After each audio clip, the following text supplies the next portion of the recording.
Hi and welcome to Coach Jude at Rangitoto.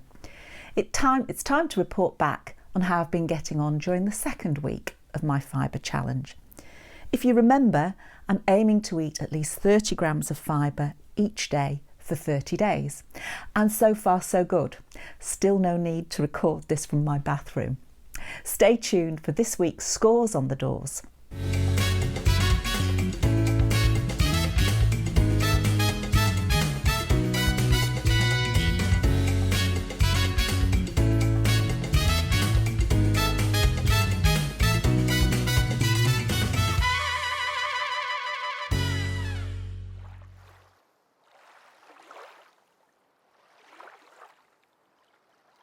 Firstly, apologies for this being published a couple of days late.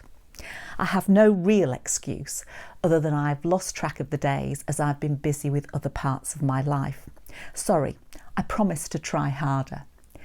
Anyway, this week I smashed the challenge, averaging just short of 40 grams of fibre a day, peaking on one day at an amazing 52 grams, with no noticeable negative side effects whatsoever. This has got me wondering, just how high could I go? Again, there hasn't been a hunger pang in sight. In fact, if I'd done my planning better, I could have eaten less and still eaten plenty of fibre. One thing different this week is that my usual soya milk hasn't been available and the replacement is packed with added fibre, which I hadn't taken into account properly.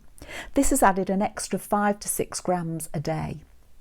Now, if I'm honest, I'm not really a fan of fortified foods, as I think the body processes food in its natural state much more effectively. So whilst I'm having this milk, I'll be aiming to get at least 35 grams of fibre a day.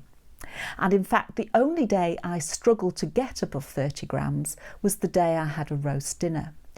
Typically, I have this on a Sunday and tend to just have brunch and dinner. At the end of the day, I was still a bit short, so I took one for the team and had some dark chocolate and a couple of medjool dates. It was really tough. In general, my mood and energy levels have been good, despite some changes to my HRT medication. My mood does seem to be affected by the levels of estrogen in my body, so this was another unexpected bonus. My husband was girding his loins, expecting that Grumpy Jude might be in the building, but so far she hasn't made an appearance. In fact, my motivation has been so good, I've knocked off some jobs that I regularly body swerve, like reviewing, updating my will and developing a financial plan for the coming year. That was really scary, looking at how much my energy bills were going to cost me, but I digress. Other good news is I've lost another 1.5 pounds, which is still running ahead of my energy deficit, which again was quite modest this week.